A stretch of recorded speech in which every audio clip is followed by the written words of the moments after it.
चोर को देखने के लिए ब्राह्मण की लड़की अपनी छत पर खड़ी हो गई। चोर को जब ब्राह्मण की हवेली के सामने से लेकर गए तो जैसे ही सौम्या ने उस चोर को देखा वो उस पर दिलो जान से मोहित हो गई। वो तुरंत दौड़कर अपने पिता बनवारी लाल के पास गई और बोली, पिताजी, मैं उस चोर से विवाह करना चाहती हूँ। बेटी की यह बात सुनकर ब्राह्मण हैरान रह गया और बोला, यह तुम क्या कह रही हो बेटी? सौम्या बोली, मैं जो कुछ भी कह रही हूँ अच्छी तरह सोच समझ कर कह रही हूँ पिताजी। मैंने उसको अपना पति मान लिया है। अगर उसको शूली पर लटकाया गया तो मैं भी उसके साथ सती हो जाऊंगी। अपनी इकलौती बेटी की ये अजीब सी जिद सुनकर बनवारी लाल के पैरों नीचे से जमीन खिसक गई। उसने अपनी बेटी को समझाने की बहुत कोशिश की पर वो अपनी जिद में टस से मस न हुई। अंततः अपनी बेटी की ममता के वशीभूत हो ब्राह्मण राजा के पास जाता है और सारी बात राजा को बताकर चोर को छोड़ने का निवेदन करता है। ब्राह्मण की सारी बात सुन राजा आश्चर्य से बोला, ऐसा कैसे हो सकता है? मैं ऐसा चाहकर भी नहीं कर सकता। मुझे अपनी प्रजा को भी जवाब देना है। अगर चोर को ऐसे ही छोड़ दिया तो सब नगरवासी क्या कहेंगे? कोई हल न मिलने पर बेचारे ब्राह्मण ने वापस घर जाकर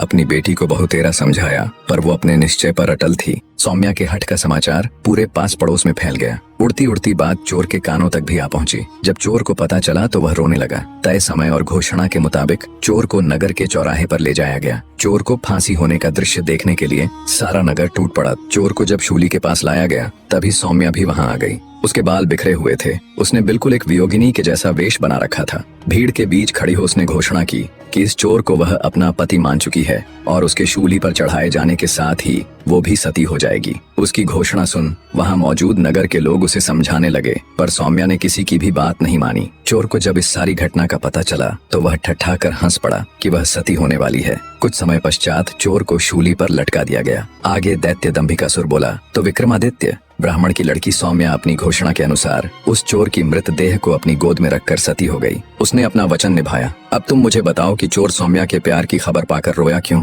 और उसके सती होने के इरादे पर ठठाकर हंसा क्यों? उसे तो सौम्या के प्यार की खबर पाकर खुश होना चाहिए था और सती होने की सूचना पर रोना। राजा विक्रमादित्य कुछ सोचकर बोले, सुनो दुष्ट दैत्य, जब चोर को यह पता चला कि ब्राह्मण बनवारी लाल की पुत्री सौम्या उससे प्यार करती है तो वो अपनी तकदीर पर रोया कि अगर सौम्या का प्यार उसे पकड़े जाने से पहले मिल जाता तो शायद वह सुधर जाता। अब बात आती है उसके हंसने की, तो उसका हंसना बिल्कुल ठीक था। सौम्या की मूर्खता पर उसको हंसी आई कि मान न मान मैं तेरा मेहमान। उसका सती होना भी त्रिया चरित्र का एक हिस्सा था। बस इसी कारण वह ठठाकर हंसा। राजा विक्रमादित्य की बात सुन दंभिकासुर बोला, तुम ठीक कहते हो विक्रमादित्य। दैत्य दंभिकासुर न चाहते हुए भी अपनी अगली गुत्थी कहना आरंभ